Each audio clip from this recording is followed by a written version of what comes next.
Un último asunto, o 62% dos docentes galegos non se sinte recoñecido no seu labor e máis do 40% afirma que sufriu agresións ou situacións vexatorias no último curso. A cifra sitúase por debaixo da media estatal, onde máis do 72% do profesorado denuncia falta de recoñecemento e máis da metade sufriu situacións violentas nas aulas. Así o reflicte unha enquisa presentada esta semana pola Central Sindical Independente e de Funcionarios. Conversamos con Rosa Silva, presidenta autonómica de Educación da CESIF, que nos falaba de sobrecarga burocrática do profesorado e dos problemas de convivencia nas aulas galegas. Na realidade, despois de facer esta enquisa que fixemos dende a Central Sindical Independente, CESIF, pois vinos que sí, que hai problemas, e os problemas pois é preocupante. Non podemos poñerlle panos quentes a esta situación, e non podemos normalizar que o 40% dos nosos docentes recoñecen ter sufrido agresións, e o noso informe xa está ben, revela que, ademais, deste 40% temos un 96,6% dos docentes galegos que considera que, mal existir protocolos de convivencia, que sí que existen aquí na nosa comunidade, son inútiles ou insuficientes, vale? Non falamos de casos illados, senón dunha realidade que está aí dentro das aulas e dentro de todos os centros educativos aquí de Galicia. Ante que o docente sente que as ferramentas que ten para poder solventar estas situacións non lles dá o 100% a administración nin lle axuda a solventalas, non? Non funcionan para o día a día nos centros, na maior parte das veces, aínda que hai veces temos que recoñecer que hai veces que sí que funcionan esos protocolos, a administración está a altura, pero na maior parte dos casos non.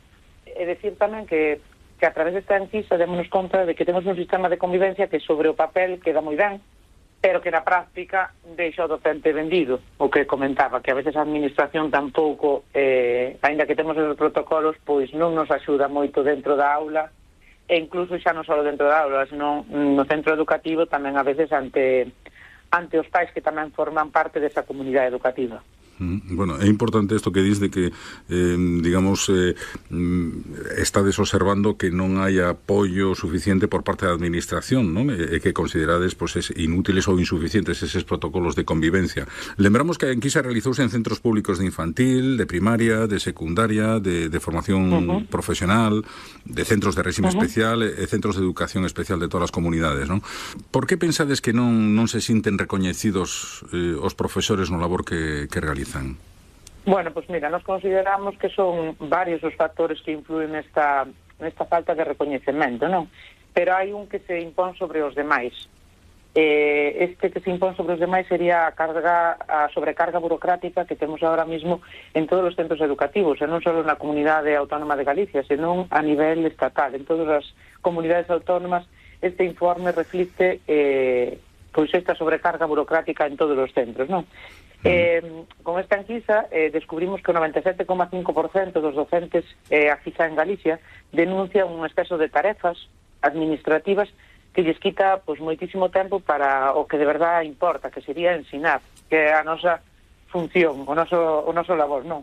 Se a isto todo sumamos a esta carga burocrática, lle sumamos que o 82,2% sente que o seu salario non se corresponde a veces coa súa responsabilidade, é que a máis da metade, un 54,2% máis ou menos, considera que a administración non nos apoia, o que te decía antes, non? Entón, estes aspectos son uns aspectos que creemos que non reflite ese recoñecemento que deberíamos ter os docentes dentro da sociedade en xeral, xa non só na comunidade educativa, sino na sociedade en general, que non nos valoran como deberían valorarnos, non? O docente sente que é o último eslabón nesta cadea toda, e que carga con todo o peso sen o respaldo necesario a veces da administración, e xa non falamos só da administración con respecto á consellería, sino a veces que a administración referímonos tamén aos cargos directivos dentro dos propios centros educativos, que a veces non nos vemos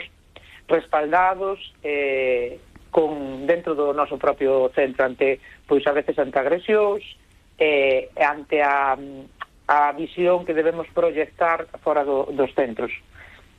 Comentarche que nós a nivel nacional estamos pedindo, dende hai moitos anos, pois un estatuto docente donde se recoñeza a labor docente como o recoñecemento a nivel sociedade tamén, como os médicos e outro personal funcionario da administración, que deberíamos ter outro tipo de recoñecemento que ahora mismo a sociedade, por exemplo, os docentes non nos están recoñecendo un labor e un traballo que realmente estamos facendo. Por eso, con esta enquisa vemos que non nos sentimos recoñecidos por ese motivo. Pero o profesorado, perdón, Rosa, o profesorado, digamos que ten a condición de autoridade pública, non? Supoñemos que isto implica que, por exemplo, as faltas contra un profesor pois teñen unha consideración grave, non? Como reacciona a administración? Que pasos, digamos, dá cando hai unha denuncia por parte dun profesor? Pois mira, a verdade é que, claro, o problema xa non é que a administración actúe ou non actúe.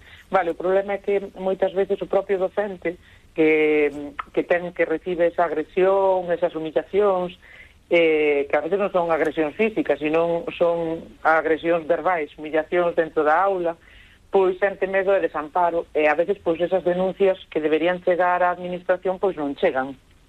Non se chega a poñer a veces unha denuncia policial, porque non se ve a veces o respaldo necesario da administración. É o que tamén se comentaba, non só a administración con respecto á consellería, sino a administración dentro do propio centro, que a veces non nos sentimos respaldados por ese equipo directivo, porque sigo insistindo en que non temos un recoñecemento como tal de autoridade que comentabas tú.